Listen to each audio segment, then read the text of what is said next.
তারানাথের বাড়ির সামনে পৌঁছতেই দেখলাম একটা রিকশা থেকে একজন মহিলা এবং একজন আমার বয়সী যুবক নামল। আমি চলার গতি খানিক মন্থর করে দিয়ে তাদের গতিপথের দিকে দৃষ্টি রাখলাম। আমার ধারণায় ঠিক হলো, মানুষ দুজন রিকশার ভাড়া মিটিয়ে তারানাথের বাড়িতে ঢুকল। আমি মনে মনে একটু অপ্রস্তুত বোধ করলাম। ভাবলাম, এই সময় কি ও বাড়িতে যাওয়া ঠিক হবে? তবুও ৭-৫ ভাবতে ভাবতেও আমার পা দুটো থামল না, ইচ্ছে সত্ত্বেও। এই বাড়িটার যে একটা অদৃশ্য আকর্ষণ আছে তা বলাই বাহুল্য। পাঁচিলের দরজার মুখটায় পৌঁছাতেই দেখি এক বিচিত্র কাণ্ড। অতিথিরা ব্যাগপত্র রেখে তারানাথের সঙ্গে কথা বলতে বলতে মূল দরজার দিকে এগিয়ে আসছে। আর তারানাথের পাট করা নতুন ফতুয়া এবং ঝাঁ চকচকে ক্যামব্রিজের থলেটা দেখলে বোঝাই যায় সে কোথাও বেরোচ্ছে। প্রসঙ্গত আমার দিকে চোখ পড়তেই তারানাথ খানিক অপ্রস্তুত হয়ে একটা হাসি ছুড়ে দিল আমার উদ্দেশ্যে। আমি বললাম, ঠাকুমশাই, কোথাও বেরোচ্ছেন নাকি? তারানাথ তার পরিচিত রহস্যময় হাসি মাখা মুখে আমার কাছে এসে বলল, আমি যাচ্ছি একটু রামজয়পুরে। স্বভাবতই প্রশ্ন করলাম, আর আপনার আত্মীয়রা, মানে এনারা? তারানাথ হেসে জবাব দিল, এনারা তোমাদের বৌঠানের বাড়ির লোক, মানে আমার শ্বশুর বাড়ির লোক। আমি 2 দিন থাকবো না, তাই এদেরকে টেলিগ্রাম মারফত ডেকে এনেছি। বুঝতেই পারছো যা দিনকাল পড়েছে, আর সেও একা থাকতে রাজি নয়। কথা বলা শেষ করে তারানাথ ওই বৃদ্ধা মহিলার পা ছুঁয়ে প্রণাম করে বিদায় নিল। আমার মনের অবস্থা কিন্তু তখন একেবারেই ভালো নয়। সারা সপ্তাহ অফিস কাটানোর পর কোথায় রবিবার দেখে ভেবেছিলাম একটু জমিয়ে তারানাথের সাথে আড্ডা দেব, তাই এক ফুৎকারেই ধূলিসাৎ হয়ে গেল। কিশোরীর আসার কথা ছিল বিকেল 5টার সময়, তাই ভাবলাম ঠাকুরমশাইকে মোড়ের মাথা পর্যন্ত ছেড়ে দিয়ে ওর মেসে গিয়ে দুঃসংবাদটা জানাবো, কিন্তু তার আর দরকার পড়ল না। বিহারি চপওয়ালার দোকানের সামনে পৌঁছানো মাত্রই কিশোরীর দেখা পেলাম। কিশোরী উৎসাহিত হয়ে বলল, আরে কি ব্যাপার, আজ তো বাড়িতে পৌঁছানোর আগেই ঠাকুরমশাইয়ের সঙ্গে দেখা হয়ে গেল। আমি বললাম, এই দেখাটুকুই স্যার, আজ আর গল্প শোনা হবে না, উনি গ্রামের বাড়িতে যাচ্ছেন। কেন? সেখানে আবার যাওয়ার দরকার পড়ল কেন? আমি তারানাথের দিকে তাকালাম। তারানাথ হাসি মুখে বললে, বীরজাভূষণ আমার বন্ধু, তার নাম তো তোমরা আগেই শুনেছ। তার নাতির জন্মদিন উপলক্ষে সে অনুষ্ঠান বেঁধেছে বাড়িতে, সেখানে না গেলেই নয়। এমনকি আমার বন্ধু বান্ধব পর্যন্ত নিয়ে যাওয়ার নিমন্ত্রণ একত্রে। তা এখন আর আমার সঙ্গে যাবেই বা কে?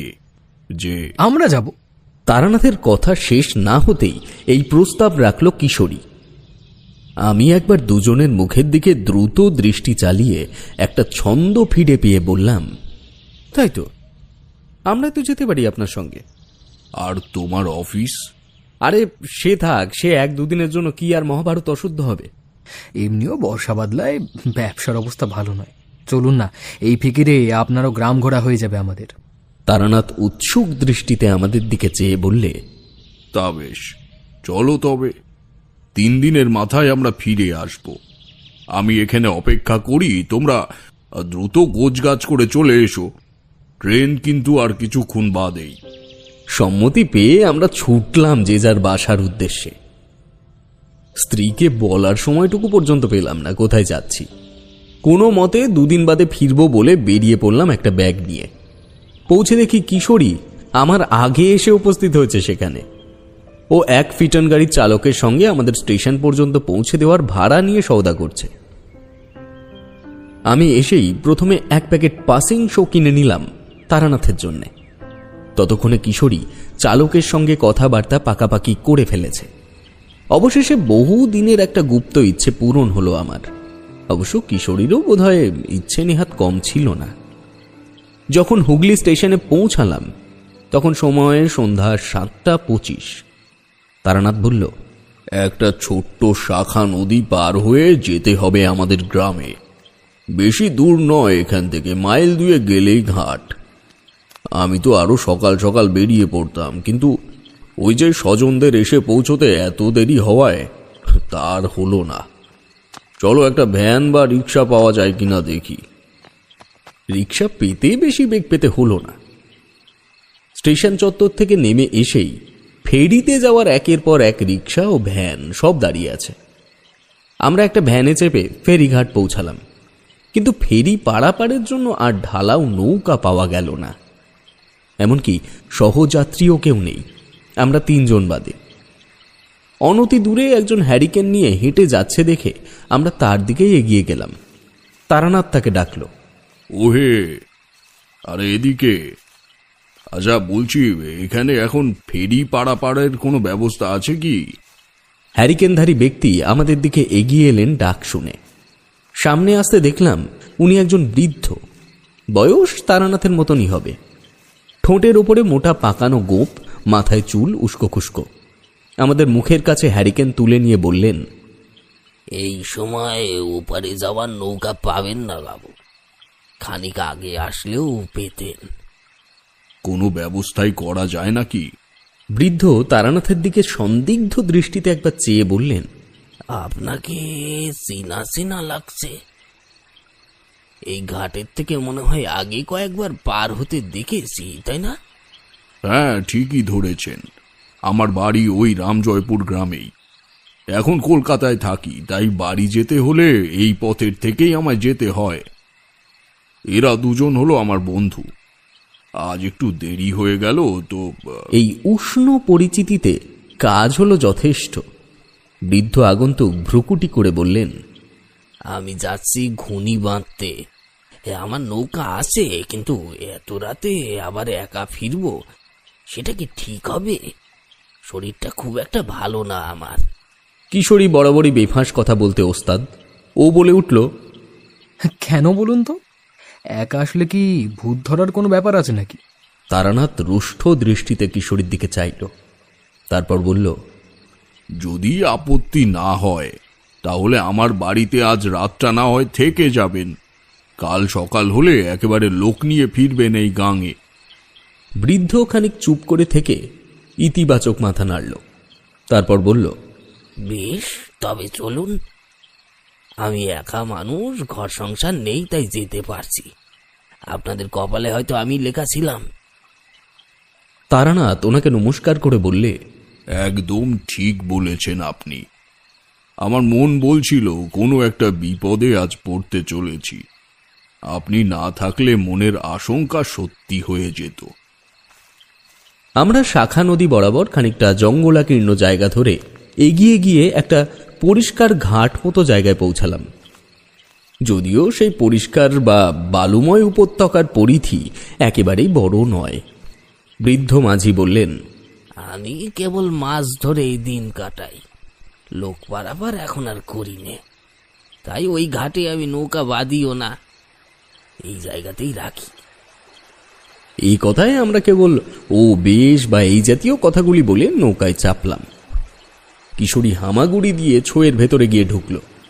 ভেতর থেকেই বলল, বুঝলেন ঠাকুরমশাই, আমার জীবনেই প্রথম নৌকার ছইয়ের ভেতরে ঢোকার অভিজ্ঞতা। বেশ রোমাঞ্চকর একটা অনুভূতি হচ্ছে ভাইয়া। আমি ও তারানাথ একে অপরের দিকে তাকিয়ে হাসি বিনিময় করে ভেতরে ঢুকলাম। পরক্ষণেই মাঝির গলার আওয়াজ শুনতে পেলাম, উল্টো স্রোতে নাও বাইতে হবে, একটু সময় তো লাগবে বাবুরা। আপনি সাবধানে ধীরে ধীরে চলুন। আর তাছাড়া তেমন কোনো তাড়া নেই আমাদের। আমরা জমিয়ে বসলাম। নদীর কলকল শব্দ তোলা জলধারা যেন মনোমোহিত তালে আমাদের দোলাতে শুরু করেছে। ছোয়ের ভেতর থেকে দেখা যাচ্ছে মেঘ মুক্ত আকাশের ধূসর প্রান্তর। তবে তারার প্রাচুর্য বেশি নেই আকাশে। ভালো করে দেখলে গুটি কয়েক চোখে পড়ে। আমি পকেট থেকে তারানাথের জন্য নিয়ে আসা পাসিং শোয়ের প্যাকেটটা বের করে তার দিকে এগিয়ে দিলাম। কিশোরী চঞ্চল দৃষ্টিতে আমার ও তারানাথের মুখের দিকে পর্যবেক্ষণ করছিল। আমি বুঝতে পেরেছিলাম আমার মনে বা তারানাথের মনে এখন যা চলছে, কিশোরীর মনও তখন একই কথা বলে চলেছে। আমার ধারণা ভুল হলো না। কিশোরী গদগদ চোখে বলল, ঠাকুরমশাই, এমন নির্জন প্রাণবন্ত পরিবেশে নৌকার উপরে বসে যদি আপনার জীবনের কোনো একটা ছোট্ট অভিজ্ঞতা শোনা যায়, তাহলে যেন রাতটা পরিপূর্ণ হয়। মানে তাহলে এই রাতটা জীবনে কোনোদিনও ভুলতে পারার প্রশ্নই থাকবে না, বুঝলেন? আর তুমি কি বলো ভাইয়া? প্রশ্নটা আমার দিকে এলো দেখে আমিও একটু অপ্রস্তুত হয়ে বললাম, হ্যাঁ হ্যাঁ ঠাকুর মশাই, যতক্ষণ না আমরা রামজয়পুর ঘাটে পৌঁছাচ্ছি ততক্ষণ হোক না একটা গল্প। তারানাথ নিবিষ্ট চিত্তে সিগারেটে একটা লম্বা টান দিয়ে বলল, এই পরিস্থিতি ও পরিবেশ আমায় যে ঘটনার কথা প্রথমেই মনে করাচ্ছে, তবে সেটাই বলি। আমরা খানিক সরে এলাম তারানাথের দিকে। তারানাথ চোখ বুজে খানিক স্মৃতিচারণ করে নিয়ে বলতে আরম্ভ করল, তখন আমার বয়স কত হবে? ওই 7 কি 8-এর দোরগোড়ায়। ছোটবেলার সেই কালান্তর জ্বরে তখনও আমি পড়িনি। একবার শ্রাবণের বর্ষণ এমন হলো যে গ্রামের অর্ধেক চাষের জমি ভেসে গেল জলের তলায়। পুকুর, খাল, বিল কোনোটাকেই পৃথক করে চেনার উপায় নেই। স্কুল বন্ধ হয়ে গেল অনির্দিষ্টকালের জন্য। সারাদিন কেবল বন্ধুদের সাথে মাছ ধরে বেড়াই। সকালবেলা বেরোলে কোনো দিন বাড়ি ফিরতে ফিরতে সন্ধ্যা হয়ে যায়। একদিন আমার 3 বন্ধু শিবু, হরেন ও বীরজা, মানে এই যে বীরজাভূষণ যার বাড়িতে আমরা কাল যাব, সে মিলে ঠিক করেছিলাম চৌধুরীদের পুকুরে মাছ ধরতে যাব। খবর পেয়েছিলাম ওই পুকুর থেকে নাকি 1 বিঘত আয়তনের পাঁকা কই উঠছে। মাছ খাওয়ার লোভের জন্য কিন্তু মাছ ধরা নয়, মাছ ধরতে যাওয়ার ফৈজতটাই আসল। সেটার মজাই নিতাম আমরা সকলে। তো সেদিন সকালবেলা যখন পোলো ছিপ নিয়ে বেরিয়েছি, তখনই দেখলাম হরেন হেঁটে আসছে শুকনো মুখে। আমি খানিক এগিয়ে গেলাম দ্রুত। সে বলল, আজ নাকি বীরজা যেতেই পারবে না, তার খুব জ্বর। তাকেও বাড়ি ছেড়ে বেরোতে দিচ্ছে না, সে কথাই আমাকে সে জানাতে এলো। মনটা খারাপ হয়ে গেল আমার এই কথা শুনে। হরেন চলে যাওয়ার পর আমি কিছুক্ষণ ভাবলাম একা একা যাব কিনা। অবশেষে মন সায় দিল যাওয়ার ইচ্ছেটাকেই। তবে না গেলেই বোধহয় ভালো হতো। তারানাথ থামল। আমি বললাম, ঠাকুর মশাই থামলেন কেন? বলতে থাকুন। পোলো রেখে শুধু ছিপ নিয়ে চৌধুরীদের পুকুর পাড়ে পৌঁছে অপেক্ষাকৃত উঁচু একটা জায়গায় আটা ডলতে ডলতে বসলাম। পাশেই এক গাছে 2টো কাক বসে অনবরত ডেকে চলেছে। আটা গেঁথে প্রথমবারের জন্য সুতো ছুঁড়েছি, এমন সময় আমায় চমকে দিয়ে কাক 2টো ডানা ঝাঁপটে দিয়ে উড়ে গেল। আমি 2টো চোখ ফাতনার দিকে রেখে চুপ করে বসে রয়েছি।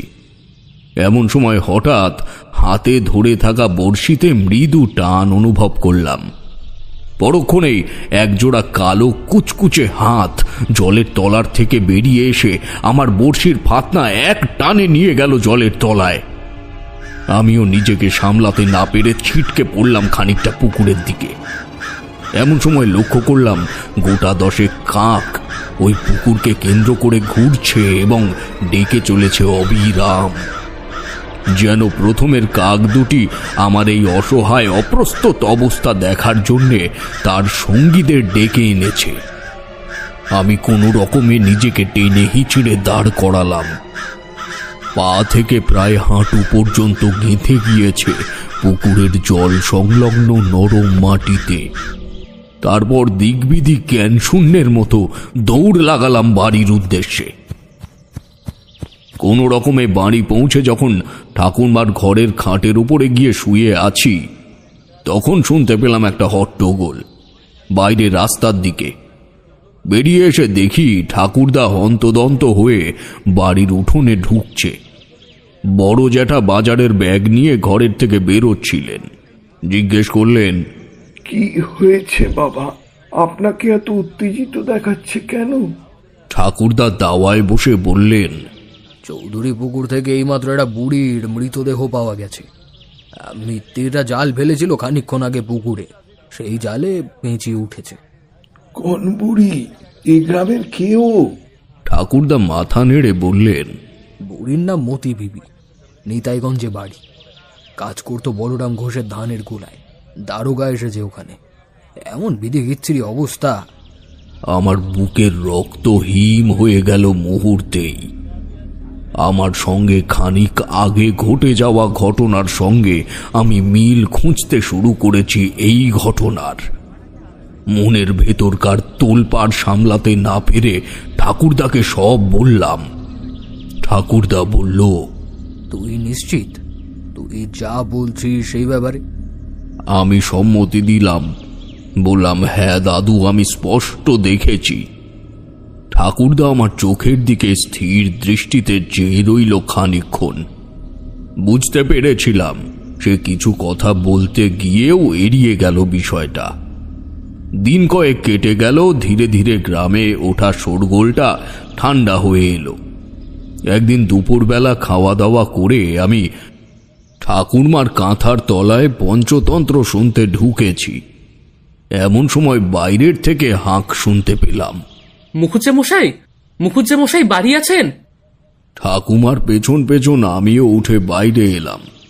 বাবা, কাকা, ঠাকুরদা সবাই বেরিয়ে এসেছে বাইরে। আগন্তুককে আমি আগে কোথায় যেন দেখেছি। অনুমানটা সেই নিশ্চিত করে দিল। ঠাকুরদার উদ্দেশ্যে বলল, মুখুজ্জে মশাই, আমি বলরাম ঘোষের বাড়িতে গোয়াল দেখাশোনা করি। আপনি তাড়াতাড়ি চলুন মুখুজ্জে মশাই, কর্তাবাবু আপনাকে ডেকে পাঠিয়েছে। ঠাকুরদা প্রশ্ন করল, কি হয়েছে পরেশ? কর্তাবাবুর বড় বৌমা কেমন যেন করছে, যে আপনি না দেখলে বুঝতে পারবেন না। আপনি ব্রাহ্মণ পণ্ডিত মানুষ, আপনার উপরে আমাদের অনেক আস্থা মুখুজ্জে মশাই। ঠাকুরদা স্বল্পভাষী হলে কি হবে, উনি বরাবরই ঠাকুমাকে কিঞ্চিত ভয় পেয়েই চলতেন। একবার ঠাকুমার দিকে তাকাতেই আমি দৌড়ে গিয়ে তার হাত ধরলাম। ছোটবেলা থেকেই মানুষের বিপদ শুনলে আমার পায়ের পাতা দুটি কেঁপে উঠত। তবে ঠাকুরদাও যে আমার ভবিষ্যৎ জীবনের কথা জানতেন তা তো আর তখন টের পাইনি। অমরজীবন ভট্টাচার্য এসে বলেই গেছিল আমার জন্ম এবং আমার প্রত্যয়ের কথা। যাই হোক, ঠাকুরদার সাথে গেলাম গ্রামের অন্যতম ধনী ব্যক্তি বলরাম ঘোষালের বাড়িতে। বাড়ির লোক ইতস্তত ছুটে আসছিল ঠাকুরদার দিকে, কিন্তু পরেশ সোজাসুজি আমাদের নিয়ে গেল দোতলার একদম উত্তরের একটি ঘরে। পৌঁছে যে দৃশ্য দেখলাম তা বোধহয় আমার বয়সী অন্য কোনো ছেলে দেখলে নিশ্চিত ভিড়মি খেত। দেখলাম বলরাম ঘোষের বৌমা শরীরের অর্ধেকটা বিছানার থেকে ঝুলিয়ে দিয়েছে। বুকের ওপরে মেঝেতে ভর দিয়ে শুয়ে আছে সে। তার মাথার চুল ছড়িয়ে রয়েছে বিক্ষিপ্তভাবে। ঠাকুরদা থমথমে গলায় বললে, এ তো খুব খারাপ অবস্থা বলরাম। এমন আচরণ তো কোনো রোগের বহিঃপ্রকাশ নয়। যত দ্রুত সম্ভব একজন ওঝার ব্যবস্থা করো। বলরাম ঘোষ পাশেই বিস্মিত মুখে দাঁড়িয়ে আমাদের সঙ্গে এই দৃশ্য প্রত্যক্ষ করছিল। ঠাকুরদার কথা শুনে তার মুখে আরো হতাশার ছায়া নেমে এলো। সে বলল, চক্রবর্তী কাকা, ওঝা এখন কোথায় পাই?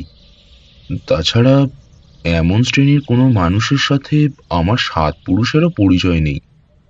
বাড়িতে ছেলে নেই।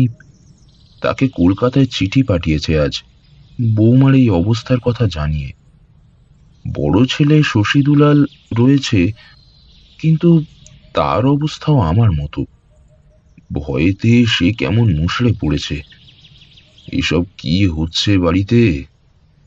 মতি বিবি হঠাৎ জলে ডুবল, তারপর বৌমা। কোনো দোষ লাগলো নাকি কাকা? ঠাকুরদা খানিক চিন্তা করে বললে, কথাটা মন্দ বলুন বলরাম। আমার মনে হয় একজন ভালো তান্ত্রিককে নিয়ে এলেই এক্ষেত্রে সব বিষয়টা জানা যাবে। ময়নাগাছির কালী বাবার আশ্রমের কথা শুনেছ? হ্যাঁ, নাম শুনেছি।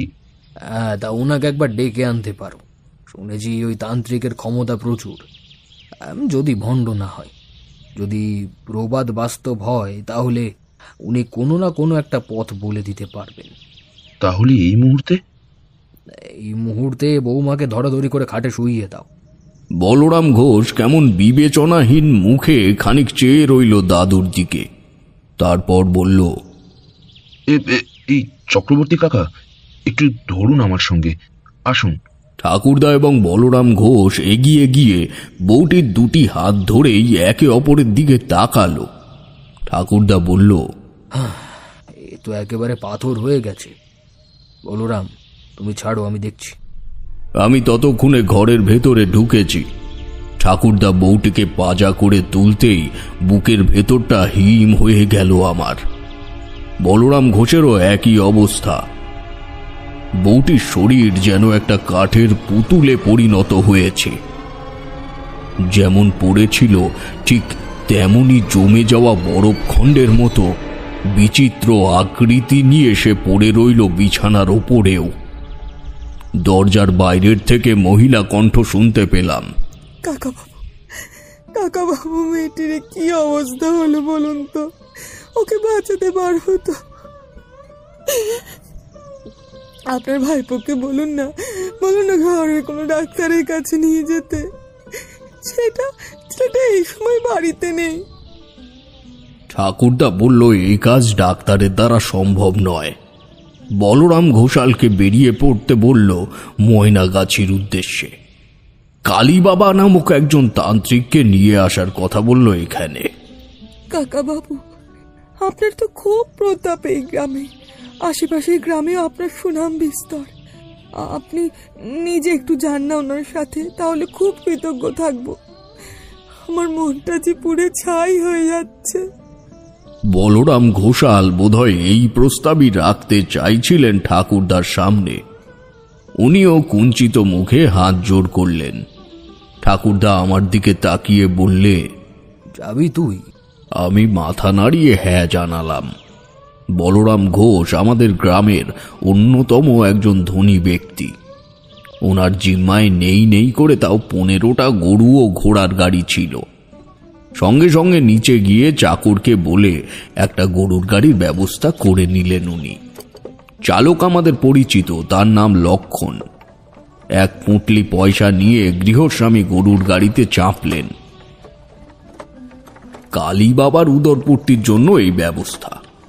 গরুর গাড়ির চাকা গড়ালো, মাথার উপরে কড়া সূর্য নিয়ে। ঠাকুরদা ঘোষদের বাড়িটার দিকে বেশ কয়েকবার চেয়ে চেয়ে দেখলেন কোনো কারণে। রামজয়পুর পেরোতে না পেরোতেই আকাশের স্বতঃস্ফূর্ততা কোথায় যেন মিলিয়ে গিয়ে মেঘ জমল পশ্চিম মহাশূন্যে। তখন ভাদ্র মাস, গরমে হাঁসফাঁস করতে থাকা শরীর যেন একটু মুক্তির বাতাস পেল। সারা রাস্তায় কোনো কথা হলো না একে অপরের মধ্যে, কেবল লক্ষণের মুখে কয়েকবার গরু তাড়ানোর ধ্বনি ছাড়া। রাস্তার কয়েকজনের কাছে শুনে যখন একটা বিচুলি ছাওয়া বাড়ির সামনে গিয়ে গাড়ি থামল, তখন ছিটে ফোঁটা বৃষ্টি পড়তে শুরু করেছে। গাড়ির থেকে নামলাম 3 জন। ঠাকুরদা আগে বাড়ির চৌকাঠে পা রাখল। কালীবাবা আছেন বাড়িতে? আমরা রামজয়পুর থেকে এসেছি, আপনার সাথে একটু দরকার ছিল বাবা। ভেতর থেকে উত্তর এলো এবার একটা ভারী গলায়, আয়, ভেতরে আয়। ভেতর থেকে দেশলাই জ্বালার শব্দ এলো এই আমন্ত্রণের সাথে সাথেই। আমরা 3 জন ভেতরে এলাম। দেখলাম একজন শ্যামবর্ণের জটা জুটোধারী বৃদ্ধ 2 হাতের বৃদ্ধাঙ্গুল একত্রিত করে তর্জনীতে তর্জনী ঠেকিয়ে কপালের সঙ্গে স্পর্শ করে বসে রয়েছে। তখন তো আমি বুঝতাম না, পরে বুঝেছি এই ক্রিয়া কেন করা হয়। কেন ঠাকুরমশাই? এটাকে বলা হয় সংযম ক্রিয়া। সাধক কোনো সাধনায় মগ্ন থাকলে সেটাকে অব্যাহত রেখে যদি সে স্থান পরিবর্তন অথবা বাহ্যিক কিছু কাজের জন্য সেই সাধনা সেখানে স্থগিত রাখতে হয়, তবে সাধককে নিজের মনকে কেন্দ্রীভূত করার জন্য এই সংযম ক্রিয়া করতে হয়। অর্থাৎ কালীবাবা তখন কোনো সাধনায় ব্রতী হয়েছিলেন। পরনে তার একটা গেরুয়া আলখাল্লায় আর শুভ্র থান। আমাদের প্রত্যেকের মুখের দিকে চোখ ঘুরিয়ে উনি আবার বলরাম ঘোষের চোখের দিকে তাকিয়ে থেমে গেলেন। বললেন, তুই বল নিজের মুখে কি হয়েছে। বিপদ তোর হয়েছে, তাতে কোনো সন্দেহ নেই। প্রথমেই এমন একটা ঝটকা দিয়ে কালী বাবা আমাদের সবাইকে অবাক করে দিলেন। ঠাকুরদা চোখের ইশারায় বলরাম ঘোষকে বলতে বলল সব ঘটনা। সব শুনে কালী বাবা বললেন, বুঝলাম, তবে তো একবার যেতেই হয়। বাড়িতে পুজো দেয়া হয় তো রোজ? হ্যাঁ বাবা। বেশ, তোরা বাইরে গিয়ে অপেক্ষা কর, আমি আসছি। ভেবেছিলাম উনি তৈরি হয়ে আসার জন্য এই সময় নিলেন, কিন্তু না, একই পোশাক পরেই উনি বেরিয়ে এলেন। শুধু যুক্ত হলো একটা ক্যাম্বিসের ঝোলা। বৃষ্টির গতিধারা একই রকম ভাবে অব্যাহত। আমরা গাড়িতে করে ফিরতে শুরু করলাম আবার ঘোষ বাড়ির উদ্দেশ্যে। কালী বাবার মধ্যে একটা বিশেষ ব্যাপার লক্ষ্য করলাম। দেখলাম লোকটি মাঝে মাঝেই চোখ বুজে লম্বা শ্বাস নিয়ে কি যেন একটা শোঁকে, আর পরক্ষণেই চোখ চ্যাপটা করে বিড়বিড় করে মন্ত্র উচ্চারণ করে। প্রত্যেকে ব্যাপারটা দেখল, কিন্তু অনুরূপে কোনো প্রকার প্রশ্ন করার সাহস কেউ পেল না। ঘোষ বাড়ির সামনে আবার যখন এসে পৌঁছালাম তখন বিকেল হয়েছে। বলরাম ঘোষ দ্রুত বাড়ির ভেতরে চলে গিয়ে বোধহয় বাবাজির আসার কথা আর তার স্ত্রীকে জানিয়ে এলেন এসব সমস্ত কিছু। খানিক বাদে উনি ওনার স্ত্রীকে নিয়ে ফিরে এলেন, হাতে এক ঘটি জল। এসব আচার তখন আমার কাছে নতুন। বাড়িতে অপরিচিত ব্রাহ্মণ এলে আগে তার পা ধুইয়ে তারপর বাড়ির ভেতরে প্রবেশ করানো হতো। আমার সাধক জীবনে আমিও বহুবার এই নিয়মাবলীর সম্মুখীন হয়েছি। কালী বাবার কিন্তু এসব প্রকরণের দিকে কোনো নজর নেই। উনি সন্দিগ্ধ দৃষ্টিতে ঘোষদের পুরো বাড়িটা তখন নিরীক্ষণ করছেন। বলরাম ঘোষের স্ত্রী তার পায়ে জল ঢেলে ঘটি পাশে রেখে উঠে দাঁড়ালেন। তারপর ফুঁপিয়ে উঠে বললেন, আপনি আমার বৌমাকে বাঁচান বাবা, ওকে আপনি বাঁচান। 2 দিন হয়ে গেল এমন ভাবেই পড়ে আছে। আমি আমার যথাসাধ্য চেষ্টা করব, আমায় তার কাছে নিয়ে চল। আর হ্যাঁ, ঠাকুর ঘরের থেকে কোষাকুষিটা একটু এনে দে তো। হ্যাঁ, এক্ষুনি। একটু নিয়ে এসো গিন্নি। আসুন বাবাজি, ভিতরে আসুন, এক্ষুনি এনে দেওয়া হচ্ছে, চলুন। আমরা ভেতরে এলাম। বলরাম ঘোষের স্ত্রী কোষাকুষি এনে কালী বাবার হাতে দিতেই আমরা সিঁড়ি ধরলাম। ওপরে এসে দেখলাম বলরাম ঘোষের বৌমা একই রকম ভাবে পড়ে রয়েছে খাটের উপর। কালী বাবার ঠোঁটের কোণে ঈষৎ হাসি ফুটে উঠল। উনি বললেন, আত্মার ক্ষমতা দেখেছিস? মেয়েটার শরীরকে সম্পূর্ণ আয়ত্ত করে ফেলেছে। তোরা এখানেই দাঁড়া, কেউ ঘরের চৌকাঠে পা রাখিস না। বলে উনি ভেতরে ঢুকলেন। বিছানার পাশে কোষাকুষিটা রেখে পুঁটলির থেকে একটা শিশি বের করে একটা কালো রঙের তরল তার উপরে ঢেলে নিলেন। তারপর কুশি দিয়ে সেই তরল তুলে নিয়ে প্রথমবার বউটির ওপরে ছিটিয়ে দিতেই চোখের নিমেষে কোনো অবলম্বন ছাড়াই মেয়েটি বিছানার মাঝখানে উঠে দাঁড়ালো, যেন গরম তেলের ছিটে দেওয়া হয়েছে তার শরীরে। এমন সে অভিব্যক্তি। তবে এতক্ষণ সে চোখ বন্ধ ছিল, এবার ধীরে ধীরে সে চোখ খুলল। দূরের থেকে যতটা বোঝা গেল সে চোখের সাদা মণির ওপরে বিন্যস্ত শিরাগুলি লাল হয়ে রয়েছে, জবা ফুলের মতন। কালী বাবা জিজ্ঞেস করলেন, কোথার থেকে এসেছিস? এ মেয়েটা তোর কি ক্ষতি করেছে? বউটি ধীরে ধীরে তার পায়ের দিকে মাথা ঝোঁকালো, তারপর অদ্ভুত হাড়হিম করা কণ্ঠে জবাব দিল, আমি তো কোনো দোষ করিনি, তবুও আমার মরতে হলো কেন? আমার কি ভুল ছিল? আমরা প্রত্যেকে প্রমাদ গুনলাম। কালী বাবার কথা একেবারে সঠিক। ওই বউটির মধ্যে কিছু একটা প্রবেশ করেছে। ঠাকুরদা আমার হাত মুঠো করে ধরলেন। আমার বয়স ছোট হলেও বুকের ভেতরে সাহস ছিল কিন্তু বিস্তর। এক দণ্ড পিছু হাঁটলাম না। কালী বাবা আবার প্রশ্ন করলেন, তুই কোথা থেকে এসেছিস উত্তর দে। কে মেরেছে তোকে? তোর পরিচয় কি? আমি মতি বিবি, চিনতে পারছিস না আমায়? এই কথা শুনে আমার বুকটা কেঁপে উঠল, যেন মাথার উপরে এক আকাশ বিদ্যুৎ ভেঙে পড়ল।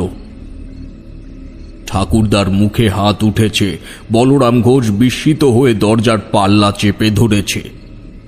কালী বাবা আরো একবার খুশিতে জল ভরে নিয়ে ছিটিয়ে দিল বউটির গায়ে, এবং সঙ্গে সঙ্গে বউটি প্রত্যেকের মনের সংজ্ঞাহীনতাকে আরো বাড়িয়ে দিয়ে যেন নিজের সর্বশারীরিক শক্তি ত্যাগ করে বিছানার উপরে সশব্দে আঁচড়ে পড়ল। কালী বাবা বললেন, মতি বিবিটাকে? বলরাম ঘোষ কাঁপা কাঁপা গলায় বলল, বাবা, মতি বিবি আমাদের বাড়ির কাজের লোক ছিল। কয়েক সপ্তাহ আগেই মারা গেছে সে। কি করে মারা গেল? ওই চৌধুরীদের পুকুরে ডুবে মরেছে। কিন্তু ও এভাবে আমার বৌমার উপর চড়াও হলো কেন? নিশ্চয়ই কোনো কারণ আছে, তবে ঠিক করে দেব আমি। কিন্তু মৃত ব্যক্তির আত্মা ফিরে আসে বা শান্তি পায় না তখনই যখন তার ইহকালে কোনো প্রতিশোধমূলক ক্রিয়া অসমাপ্ত থাকে। যদি সে ক্রিয়া অবাঞ্ছিত হয় তবে অবশ্যই ঠিক হয়ে যাবে, আমি করে দেব। কিন্তু যদি সত্যিই কোনো আপত্তিকর ঘটনা ঘটে থাকে তার সাথে, তবে সে অবশ্যই তা সম্পন্ন করেই যাবে। বলরাম ঘোষ হাঁটু মুড়ে হাত জোর করে দরজার সামনে বসে পড়ল। বলল, বাবা, তাহলে করণীয় কি এখন? আপনি যেটা ভালো হয় করুন। তবে অন্য বাড়ির মেয়ে ভাবিনি কখনো মলিনীমাকে। ওকে যেভাবেই হোক রক্ষা করুন। এটা ভেঙে পড়ার সময় নয়। খামোখা চোখের জল ফেলে কোনো লাভ হবে না। এর থেকে আমায় কয়েকটা জিনিসের ব্যবস্থা করে দিন। এবার ঠাকুরদা খানিক এগিয়ে এসে বলরাম ঘোষের কাঁধে হাত রেখে বলল, বলুন বাবা, কি জোগাড় করতে হবে? প্রথমত একটা মানুষ যার মন দুর্বল নয়। আমি ত্রিচক্র ক্রিয়ার মাধ্যমে কোনো একজনকে মাধ্যম বানিয়ে ওই আত্মাকে ডাকতে চাই। এবারের লোকের এখন যা অবস্থা, তাদের মনের জোর এখন সব লুপ্ত হয়েছে। আপনি পারবেন? আমি এগিয়ে গিয়ে বললাম, আমি হব মাধ্যম। ঠাকুরদা আমার দিকে ভ্রুকুটি করে চাইলেন। কালী বাবা আমার মুখে এই কথা শুনে অবাক হয়ে চেয়ে রইল। ঠাকুরদা বলল, তুই ছোট মানুষ দাদু, উনি বড় কাউকে চাইছেন। ঠাকুরদা আসলে চাইছিলেন না আমি এমন একটা কাজের মধ্যে জড়িয়ে পড়ি। আসলে সেটা চাওয়ার কথাও নয়, কিন্তু কালী বাবা কিন্তু অপেক্ষা করলেন না আমায় নির্বাচন করতে। উনি বললেন, বেশ, তাহলে তোমাকেই মাধ্যম করব। শিশুর রক্তে তেজ আছে বলতে হবে। ঠাকুরদার সম্মানে বাধা পেল বলেই যে সে আর আপত্তি করল না, এটা আমি বুঝতে পেরেছিলাম। তবে আমি যদি সেদিন মাধ্যম না হতাম, তবে হয়তো এমন মর্মান্তিক ঘটনাটা নিজের চোখে প্রত্যক্ষ করতে পারতাম না। কালী বাবা বললেন, আমায় খানিক সিঁদুর, কিছুটা সাদা সর্ষে এবং একটা পাত্রয় করে গঙ্গা জল দে। আর ছাদের ওপর বা এমন একটা ফাঁকা ঘরে নিয়ে চল যেখানে আয়না বা ওই জাতীয় কোনো আসবাব নেই। বলরাম ঘোষ কৃতজ্ঞ চিত্তে দোতলার ঘরের সারির একদম শেষ ঘরটা খুলে দিলেন। ঘরটায় আসবাবপত্র কিছুই নেই, কেবল একটা জীর্ণ মোমদানি ছাড়া। এই ঘরে বোধহয় আসর বসে মজলিসের। কালীবাবা পুঁটলির থেকে একটা তাবিজ বের করে সেটার দুই প্রান্তে কালো সুতো বাঁধলেন। তারপর বললেন, ওই অতৃপ্ত আত্মা যখন মেয়েটির শরীর ছেড়ে এই বালকের দেহে আসবে, তখন এই তাবিজটি নিয়ে গিয়ে বেঁধে দিতে হবে মেয়েটির হাতে। সে আর ফিরে ওই শরীরে গিয়ে প্রবেশ করতে পারবে না। কিন্তু আগেই যেটা বলেছি, যদি সে আত্মার কোনো যুক্তিযুক্ত প্রত্যাবর্তন থাকে তাহলে কিন্তু নিয়তি আমার হাতে থাকবে না, কারণ 10 মিনিটের মধ্যে আমি এই শিশুর শরীর থেকে তাকে আবার মুক্ত করে দেব। এখানে বলরাম ঘোষ আর কি বলতে পারেন, উনি কেবল ইতিবাচক মাথা নাড়লেন। কালী বাবার কথা শুনে ঠাকুরদা অনেক কবার আমার মুখের দিকে চেয়েছেন, এটা পরীক্ষা করতে চাইছেন আমি ভয় পাচ্ছি কিনা কোনো প্রকারের। তবে বিশ্বাস করো, আমি সেদিন এক ফোঁটা ভয় পাইনি, বরং কৌতূহল ছিল মনে যে কিভাবে এই ব্যাপারটাকে সামনে আনতে পারি। কালী বাবা মাঝে উঠে গিয়ে মিনিট 10 জন্য বাইরে দিয়ে ঘুরে এলেন। এসে বললেন, আমি গৃহবন্ধন করে দিয়েছি, আত্মার বাড়িতে প্রবেশ করতে পারবে না, তবে তা 12 ঘন্টার জন্য স্থায়ী থাকবে। আত্মা প্রবেশ করার জন্য বিপুল চেষ্টা করবে, কিন্তু আমাদের তখন কাজ হবে তার অতৃপ্ত বাসনা। সে যাই হোক না কেন, সেটাকে পরিপূর্ণ করার চেষ্টা করা। কালী বাবার বলা কথাগুলো আজ্ঞা মনে করে সবাই গ্রহণ করল। তারপর উনি সিঁদুরের থালা হাতে নিয়ে তার সাথে সাদা সর্ষে মিশিয়ে ঘরের একদম মধ্যেখানে একটা বৃত্ত আঁকলেন। তারপর সে বৃত্তের মাঝখানে আসন পেতে উনি বসলেন এবং বললেন, তোরা দুজন এই বৃত্তের মধ্যে বস, আর বালক বসবে আমাদের মাঝখানে।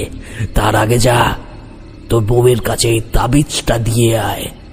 বলবি দরজার কাছে দাঁড়িয়ে থাকতে, যখনই আমি ইশারা করব তখনই যেন গিয়ে বেঁধে দেয় তাবিজটা।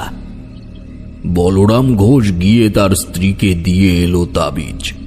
তারপর আমিও এসে বসলাম সেই লাল গোলকের মাঝখানে। আমার সম্মুখে বসলেন কালী বাবা, আর পেছনে ডান দিক ও বাদিক করে বসল ঠাকুরদা ও বলরাম ঘোষ। কালী বাবা ঈষৎ চোখ বড় করল, তারপর ভারী গলায় বলল, আমার চোখের দিকে তাকাও, তাকাও। এবার থেকে যা তোমাদের বলবো তা আমি দেখেছি অবচেতন বনে, অর্থাৎ আমার সূক্ষ্ম শরীরে। কালী বাবার চোখের দিকে তাকাতেই উনি বললেন, বাকি দুজন এক মনে মতি বিবিকে স্মরণ কর, যেন তার আত্মা শুনতে পায় তোদের আকুতি। আর তুমি আমার দিকে এক দৃষ্টে তাকিয়ে থাকো তারানাথ, আমায় দেখাও কি হয়েছিল তোমার সাথে। বন্ধ ঘরের মধ্যে কেবল ঘুটঘুটে অন্ধকারকে কাটছে একটা ছোট্ট রেডির প্রদীপ, যেটা কালী বাবাই জ্বালিয়ে দিলেন। তারপর পুনরায় আমার দিকে তাকিয়ে বললেন, চোখের পলক ফেলো না বালক, তুমি ধীরে ধীরে সব দেখতে পাবে। মিনিট 10 নিস্তব্ধ গৃহের মধ্যে ঝিঝির শব্দ ও প্রত্যেকের উত্তেজিত নিঃশ্বাসের শব্দ মিশ্রিত হয়ে খেলা করে গেল। তারপরেই আমি টের পেলাম সামনের দৃশ্যে একটা বিপুল পরিবর্তন হচ্ছে। কালী বাবার চোখের দিকে তাকিয়ে কেমন সামনের দৃষ্টান্ত ঝাপসা হয়ে কালো হয়ে গেছিল জানি না। মনে হলো যেন কালো মহাকালের স্তরে সঞ্চিত চেপে রাখা সত্য উদ্ঘাটনের জন্য আমি চলেছি কোনো মহাজাগতিক আকর্ষণে।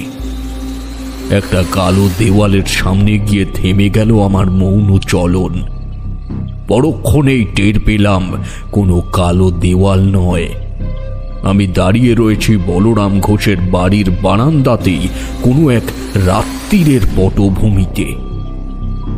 ঘুটঘুটে রাত, তাতে সন্দেহ নেই। চাঁদ ঢলে পড়েছে প্রায় দিগন্তের কাছাকাছি। এমন সময় উত্তরের ঘরের দরজাটা খোলার শব্দ হলো, যে ঘরে এখন বলরাম ঘোষালের বউমা আছে। আমি তাকালাম সেদিকে, এবং তখনই ওই ঘরের থেকে বেরিয়ে এলো একটা লোক।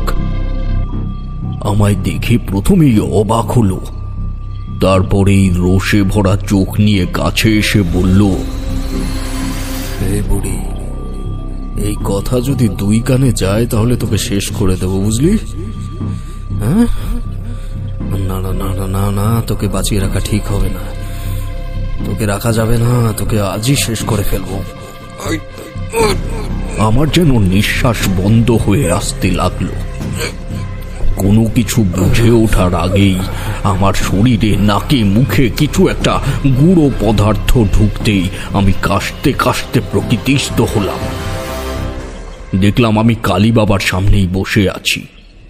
তার চারিদিকে উড়ছে সিঁদুরের পাতলা লালচে আস্তরণ। পেছন দিকে চেয়ে একবার দাদু ও বলরাম ঘোষের অবস্থান সম্বন্ধে নিশ্চিত হলাম। দেখলাম তারা বিস্ফারিত দৃষ্টিতে কালী বাবার দিকে চেয়ে রয়েছে। বাবা বললেন, তুমি দেখেছ তো? কি দেখেছ বলো? আমি তখনও বিচার বুদ্ধিকে সংবরণ করে আনতে পারিনি। কেবল এটুকু বুঝতে পেরেছি যে আমার হৃৎপিণ্ড অস্বাভাবিকভাবে কাঁপছে। তবুও নিজেকে একজন শক্ত মানুষ হিসেবে অভগ্ন রাখার জন্য ঢোক গিলে বললাম, আমি একটা লোককে দেখলাম ওই বউটা যে ঘরে রয়েছে সেখান থেকে বেরোতে। তারপর উনি আমার দিকে এগিয়ে এসে বললেন, আমাকে আর বাঁচিয়ে রাখা যাবে না। নিশুতি রাত তখন। তারপর আমার গলা চেপে ধরলেন। তবে উনি আমায় বুড়ি বলে কেন ডাকলেন বুঝতে পারলাম না। ওটা তুমি ছিলে না। চোখ তোমার থাকলেও অবয়ব ছিল মতি বিবির। মতি বিবি তোমার মাধ্যমে দেখালো সেদিন রাতে কি হয়েছিল। এই প্রক্রিয়াকে বলে আত্মার মৃত্যুচারণ বা অশরীরীদের পুনর্গমন। তুমি যাকে দেখেছ তাকে আশা করি তুমি চিনতে পারবে। আমি মাথা নেড়ে হ্যাঁ জানালাম। কালী বাবা বলরাম ঘোষের দিকে চেয়ে বললেন, তোর বাড়িতে পুরুষ কজন আছে? বাবা, আমি বাদে আমার বড় ছেলে শশী দুলাল, সে খুবই শোকাহত। তাছাড়া দুজন চাকর আর একটা চাষ তদারকি করা নায়েব। তোর বাড়িতে আছে এখন সবাই? একটা চাকর বাদে সবাই আছে। যে বাড়ি গেছে তার বাচ্চা হয়েছে বাবা কদিন আগে, তাই এখন আর এখানে থাকে না। বেশ, তবে এখন যারা আছে তাদের সবাইকে জাগা। এই বাড়িতেই মতি বিবি খুন হয়েছে। খুন? হ্যাঁ, খুন হয়েছে। শুনলি না? কেউ এসে তার গলা চেপে মেরেছে। কিন্তু কিন্তু খুন করার মতো হিম্মত এখানে কার আছে বাবা? কালী বাবা চোখ কুঞ্চিত করে বললেন, তুই আমার পথকে অস্বীকার করছিস মূর্খ। তোকে যা বলেছি কর, নইলে আমায় বিদায় দে।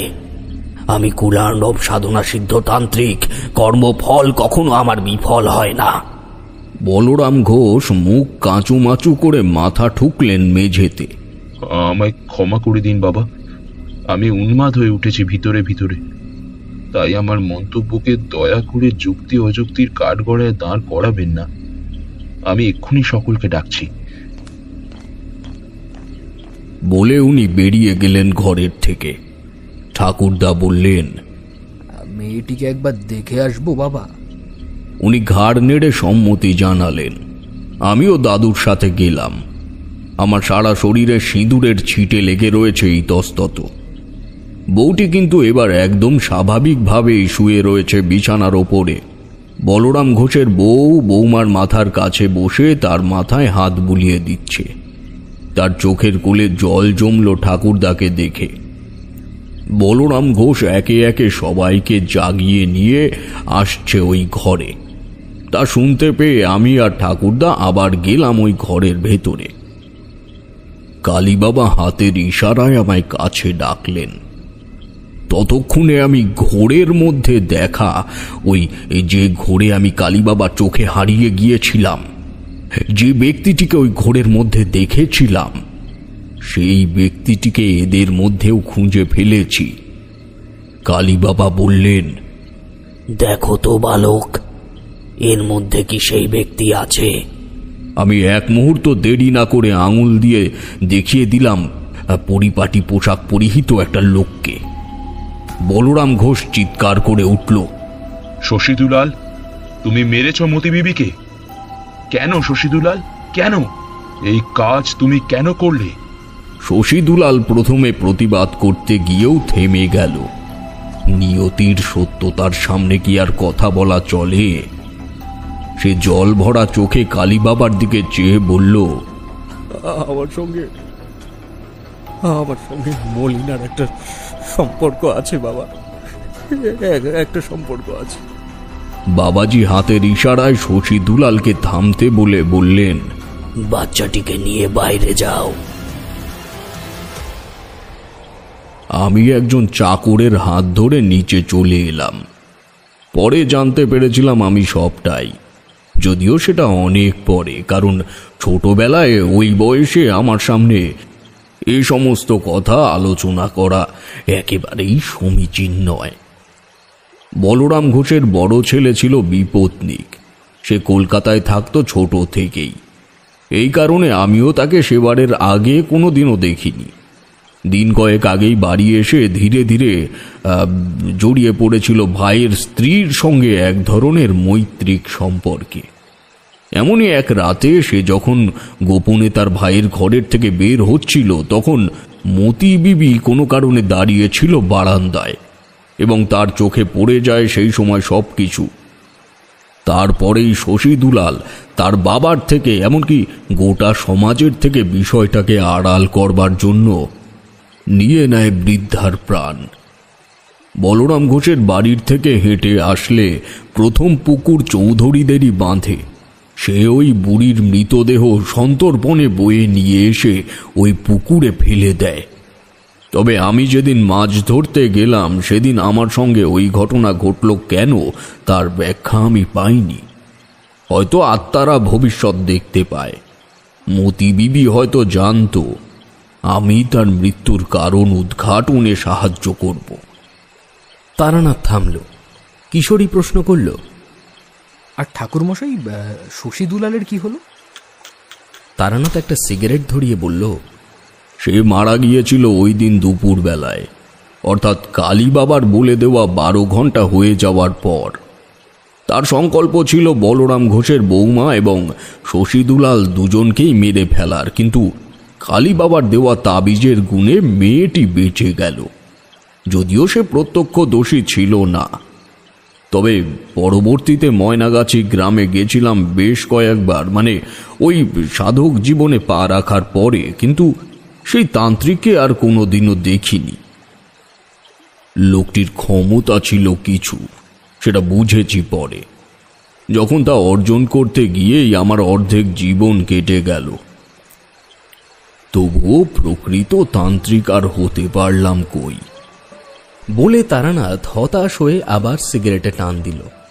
আমি বললাম, ঠাকুরমশাই, আপনার গ্রামে গেলে এই বলরাম ঘোষ, চৌধুরীদের পুকুর, এগুলো দেখাবেন তো খুড়ে? তারানাথ ঈষৎ হেসে বলল, আরে শুধু দেখাবো কেন, আমি যে ঘরে আমার শৈশব কাটিয়েছি সে ঘরে বসে তোমাদের একটা জমিয়ে গল্পও শোনাবো। আমরা উৎসুক হয়ে মানুষটার দিকে চেয়ে রইলাম। ছয়ের ভেতর থেকে শুনতে পেলাম মাঝি গুনগুনিয়ে তাদের আঞ্চলিক ভাষায় একটা গান করছে।